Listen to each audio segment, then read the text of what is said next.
ఇద్దరు అంతర్రాష్ట్ర chain snatching నిందితులు అరెస్టు చేసి 11 తులాల బంగారం స్వాధీనం చేసుకున్నట్లు రాజంపేట ఏఎస్పీ రామ్నాథ్ హెగ్డే తెలిపారు. సిద్ధవటం పోలీస్ స్టేషన్లో బుధవారం రాజంపేట ఏఎస్పీ విలేకరుల సమావేశం నిర్వహించారు. అందరికీ నమస్కారం. ఈరోజు ఇద్దరు ముద్దాయిల్ని పట్టుకోవడం జరిగింది. వీళ్ళు తమిళనాడుకి చెందిన వాళ్ళు. ఇద్దరు కూడా అంతర్రాష్ట్ర చైన్ స్నాచింగ్ దొంగలు. వీళ్ళు ఎట్లా ఆపరేట్ చేస్తారంటే ఎక్కడైనా ఈ మంచి బైక్స్ హైర్ చేసుకుంటారు, అద్దెకి తీసుకొని దానిలో వచ్చేసి ఈ మా నంబర్ ప్లేట్ మార్చడము ఇట్లా చేసుకుంటారు, లేదంటే ఫేక్ నంబర్ ప్లేట్ పెట్టుకుంటారు. దాన్ని పెట్టుకొని హెల్మెట్ వేసుకొని వస్తారు, ముఖం అంతా కవర్ చేసుకొని. ఎవరైనా ఒంటరిగా మహిళలు లేదంటే వృద్ధులు తిరుగుతూ ఉంటే వాళ్ళతో ఈ చైన్ స్నాచింగ్ చేయడము ఇట్లా ఆపరేట్ చేస్తారు. వీళ్ళ మీద ఇప్పుడు వరకు ఒక 7 కేసులు నమోదయ్యాయి.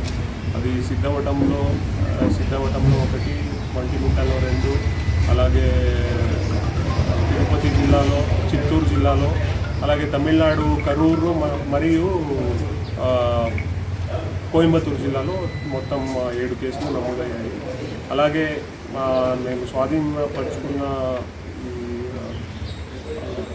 బంగారాలు విలువ వచ్చేసి ఒక 11 తులాలు అంటే 110 గ్రామ్స్ బంగారాలు, ఒక KTM బైకు, అలాగే 2000 క్యాషు, మొత్తం అంతా కలిసి ఒక 20 లక్షల విలువ ఉంది.